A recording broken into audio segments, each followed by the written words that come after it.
Do we begin again to commend ourselves? Or do we need, as some others, epistles of commendation to you or letters of commendation from you? You are our epistle written in our hearts, known and read by all men.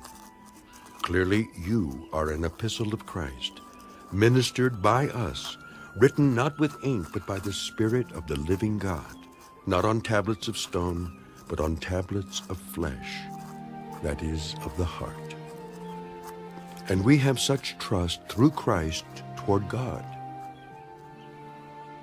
Not that we are sufficient of ourselves to think of anything as being from ourselves, but our sufficiency is from God, who also made us sufficient as ministers of the new covenant, not of the letter, but of the Spirit. For the letter kills, but the Spirit gives life. But if the ministry of death, written and engraved on stones, was glorious, so that the children of Israel could not look steadily at the face of Moses because of the glory of his countenance, which glory was passing away, how would the ministry of the Spirit not be more glorious? For if the ministry of condemnation had glory, the ministry of righteousness exceeds much more in glory. For even what was made glorious had no glory in this respect, because of the glory that excels.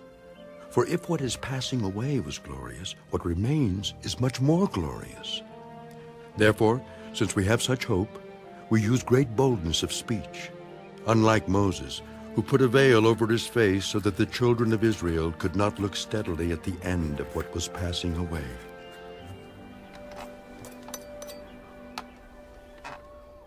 But their minds were blinded. For until this day, the same veil remains unlifted in the reading of the Old Testament, because the veil is taken away in Christ. But even to this day, when Moses is read, a veil lies on their heart.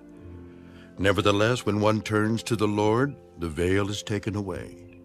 Now the Lord is the Spirit, and where the Spirit of the Lord is, there is liberty. But we all, with unveiled face, beholding as in a mirror the glory of the Lord, are being transformed into the same image from glory to glory, just as by the Spirit of the Lord.